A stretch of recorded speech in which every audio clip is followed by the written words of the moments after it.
बिस्मिल्लाहिर्रहमानिर्रहीम। आज डिस्कस करेंगे फंक्शंस ऑफ गोल्जी apparatus। सबसे पहला फंक्शन जो है इसका, ये अनप्रोसेस्ड लिपिड और प्रोटीन, इनको क्या करता है, प्रोसेस करता है।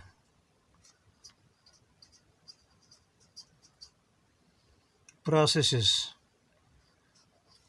उसके बाद प्रोसेस करने के बाद इनको पैकेज कर देता है, पैक कर देता है एक तरह से, और पैकेजिंग के बाद इनको ट्रांसपोर्ट कर देता है। ये इसका बेसिक फंक्शन जो है क्या है, लिपिड और प्रोटीन की प्रोसेसिंग करना, जो ER से इसमें इंटर होते हैं, और उनकी पैकेजिंग कराना, पैकेजिंग के बाद उनको ट्रांसपोर्ट करना। और ट्रांसपोर्ट कहाँ पर करेगा ये, इंट्रासेलुलर टारगेट्स में।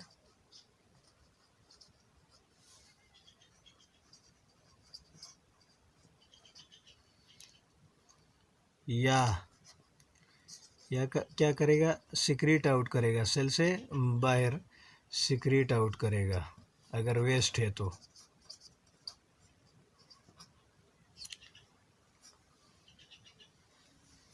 अच्छा, तो इस तरह से ये क्या करता है, सिक्रीशन में भी हेल्प करता है।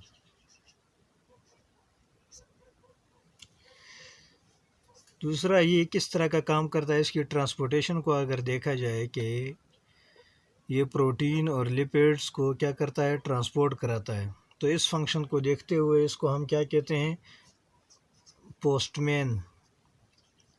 गोल्जी बॉडीज़ को पोस्ट ऑफिस या पोस्टमैन कहा जाता है, क्योंकि ये क्या करता है, जो ज़रूरी चीज़ें हैं वो सेल के अंदर जो है अपनी अपनी टारगेट्स पर पहुंचाता है।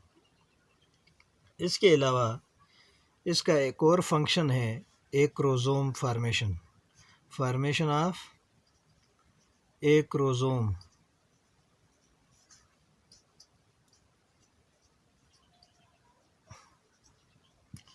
अब ये एक्रोसोम क्या है, acrosome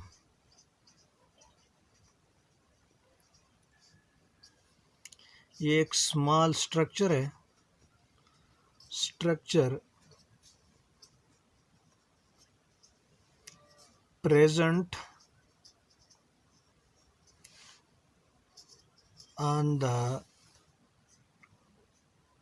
tip of the head of sperm। ये स्पर्म के हेड के टिप पे प्रेजेंट होता है।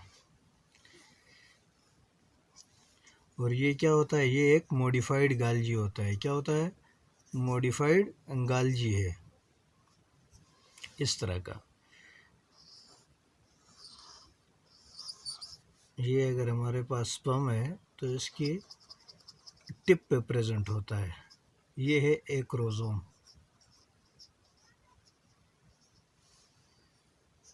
और ये स्पर्म है,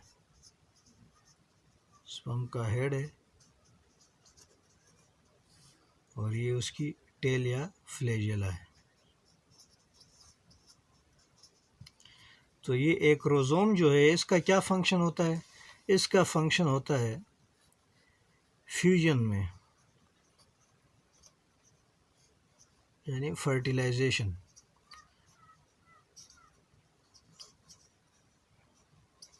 जब स्पर्म और एग, स्पर्म एग के साथ मिलता है तो ये एक्रोसोम क्या करता है, ये डिसॉल्व करता है,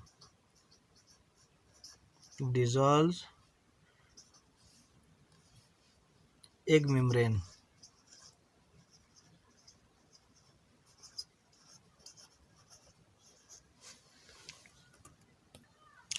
एग मेम्ब्रेन को ये क्या करता है, डिसॉल्व करता है। किसकी मदद से, एक एंजाइम की मदद से, ठीक है ना। एक एंजाइम की मदद से ये एग मेम्ब्रेन को डिसॉल्व करता है, जिससे फर्टिलाइजेशन का जो है प्रोसेस को क्या करता है, फैसिलिटेट करता है, फैसिलिटेट्स फर्टिलाइजेशन, फर्टिलाइजेशन को फैसिलिटेट कर देता है। इसके अलावा जी ये लिपिड्स की मॉडिफिकेशन में भी हेल्प करता है। It helps in lipids modification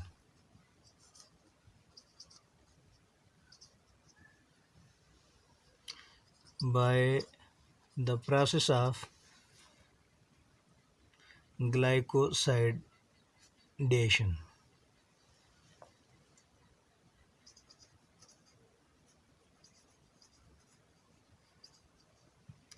glycosidation के प्रोसेस में क्या होता है, कार्बोहाइड्रेट को क्या किया जाता है, अटैच कर दिया जाता है, कार्बोहाइड्रेट को लिपिड के साथ मिलाया जाता है।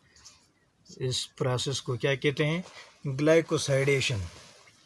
इसके अलावा ये प्रोटीन की मॉडिफिकेशन में भी हेल्प करता है, प्रोटीन मॉडिफिकेशन।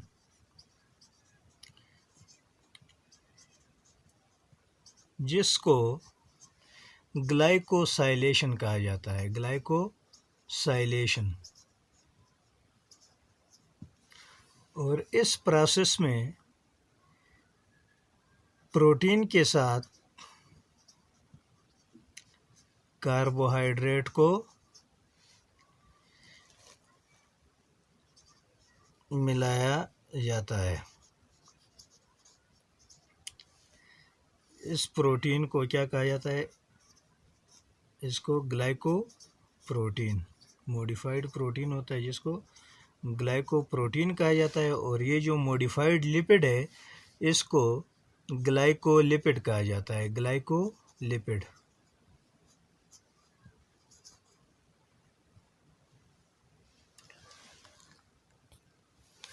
इसके अलावा ये सेंट्रल डोग्मा में भी हेल्प करता है, सेंट्रल डोग्मा। सेंट्रल डोग्मा में जो प्रोटीन की मॉडिफिकेशन होती है उसमें भी ये हेल्प करता है। किस तरह से ये सेंट्रल डोग्मा, पहले हम समझ लेते हैं कि ये क्या चीज़ है सेंट्रल डोग्मा। इसमें डीएनए से क्या बनता है, आरएनए, और आरएनए से प्रोटीन बनते हैं। बनने का ये मतलब हरगिज़ नहीं है कि डीएनए जो है कन्वर्ट हो जाता है आरएनए में और आरएनए प्रोटीन में कन्वर्ट हो जाता है, नहीं। डीएनए की स्क्रिप्ट को रीड किया जाता है, ट्रांसक्रिप्ट किया जाता है, उससे क्या बनता है, आरएनए। और इस आरएनए पर जो ट्रांसक्रिप्शन, जो हिदायत होती हैं उसके मुताबिक आगे प्रोटीन बनता है। इसको हम कहते हैं सेंट्रल डोग्मा ऑफ लाइफ। तो इसमें दो प्रोसेस हो गए, इसको हम कहते हैं ट्रांसक्रिप्शन। डीएनए से आरएनए का बनना क्या कहलाता है, ट्रांसक्रिप्शन। और ये ट्रांसलेशन कहलाता है आरएनए से प्रोटीन का।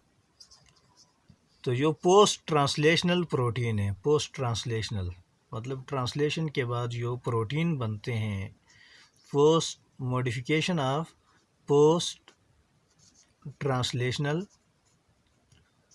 Protein, modification of post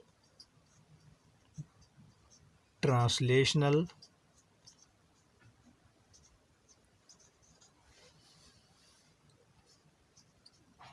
protein. इसमें कौन हेल्प करता है, इसमें भी गोल्जी हेल्प करता है। और एक होती है को ट्रांसलेशनल, को ट्रांसलेशनल प्रोटीन। को ट्रांसलेशनल प्रोटीन वो होती है जो कि RER के अंदर होती है, रफ एंडोप्लाज्मिक रेटिकुलम के अंदर होती है। क्योंकि को ट्रांसलेशन के दौरान जो प्रोटीन होती है वो प्रोटीन की ट्रांसलेशन जो है वो शुरू हो जाती है। प्रोटीन ट्रांसलेट होना तो शुरू होता है, लेकिन ये राइबोसोम के अंदर प्रेजेंट होता है, अभी राइबोसोम से रिलीज़ नहीं हुआ होता है। तो राइबोसोम के अंदर जो अमाइनो एसिड्स में जो चेंजिंग होती है, अमाइनो एसिड्स क्या हैं? जिनसे मिलकर प्रोटीन बनता है। तो किसी भी एक अमाइनो एसिड में या एक से ज़्यादा अमाइनो एसिड्स में जो चेंज आती है उसको क्या कहा जाता है? को ट्रांसलेशनल मॉडिफिकेशन ऑफ प्रोटीन कहा जाता है, जो कि राइबोसोम के अंदर होती है, मतलब अभी राइबोसोम से निकले नहीं है। और जो पोस्ट ट्रांसलेशनल प्रोटीन मॉडिफिकेशन है वो गाल्जी के अंदर होती है। गाल्जी के अंदर आपको पता है कि ये क्या आर की तरह राइबोसोम प्रेजेंट नहीं होता है। तो यहाँ पर जब आएगा तो इसका मतलब है कि प्रोटीन जो है वो आर से निकल के गाल्जी में एंटर हो चुका है, और वहाँ पर जो उसमें जो मॉडिफिकेशन होती है उसमें कौन इन्वॉल्व होता है? गाल्जी बॉडीज़ इन्वॉल्व होते हैं। अच्छा जी, सेंट्रल डोग्मा को पढ़ने के बाद ये क्या करता है? एक म्यूसिलेज सिक्रेट करता है। क्या करता है? गाल्जी सिक्रेट करता है किसको? म्यूसिलेज को। म्यूसिलेज किसको कहते हैं? चिपकने वाले मादे को, मतलब जो मादा चिपकने वाला मादा, जो चिपचिपा मादा होता है उसको कहाँ पर सिक्रेट करता है? ये रूट्स में, रूट टिप में। किस लिए? लुब्रिकेशन के लिए। और लुब्रिकेशन किस में होती है रूट की? आप जानते हैं, साइल में।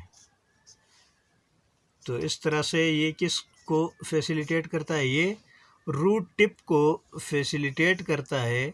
किस में? एंटर होने में, एंट्री इन द साइल, मतलब ज़मीन के अंदर रूट टिप के एंट्री में या उसका मतलब दाखिल होने में क्या करता है? हेल्प करता है। इस तरह से गाल्जी, ये थे कुछ फंक्शंस गाल्जी के। उम्मीद है आप सबको समझ आई होगी। Thank you. अल्लाह हाफिज़।